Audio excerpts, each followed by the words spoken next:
எனினும் எவர் தம் பாவத்திற்காக மனம் வருந்தி அதிலிருந்து விலகி சீர்திருந்தி அல்லாஹ்வை தம் நற்செய்கைகள் மூலம் கெட்டியாக பிடித்து தங்களுடைய சன்மார்க்கத்தை அல்லாஹ்வுக்காக தூய்மையாக்கியும் கொண்டார்களோ அவர்கள் மூமின்களுடன் இருப்பார்கள்.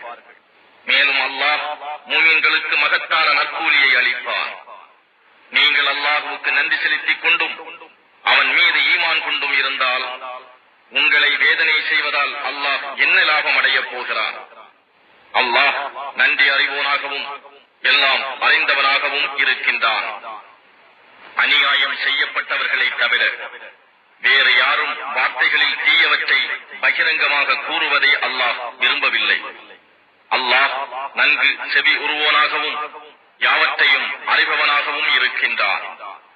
நீங்கள் ஒருவருக்கு செய்த நன்மையை வெளிப்படையாக கூறினாலும் அல்லது அதனை மறைத்துக் கொண்டாலும் அல்லது ஒருவர் உங்களுக்கு செய்த தீமையை நீங்கள் மன்னித்தாலும் அது உங்களுக்கு மிகவும் நல்லது.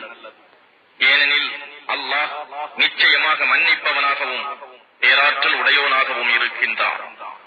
நிச்சயமாக அல்லாஹ்வையும் அவன் தூதர்களையும் நிராகரிப்பவர்கள் அல்லாஹ்வுக்கும் அவன் தூதர்களுக்கும் இடையே பாகுபாடு செய்ய விரும்பி நாம் அத்தூதர்களில் சிலர் மீது ஈமான் கொள்வோம், சிலரை நிராகரிப்போம் என்று கூறுகின்றனர். குஃப்ருக்கும் ஈமானுக்கும் இடையே ஒரு வழியை உண்டாக்கிக் கொள்ள நினைக்கின்றார்கள்.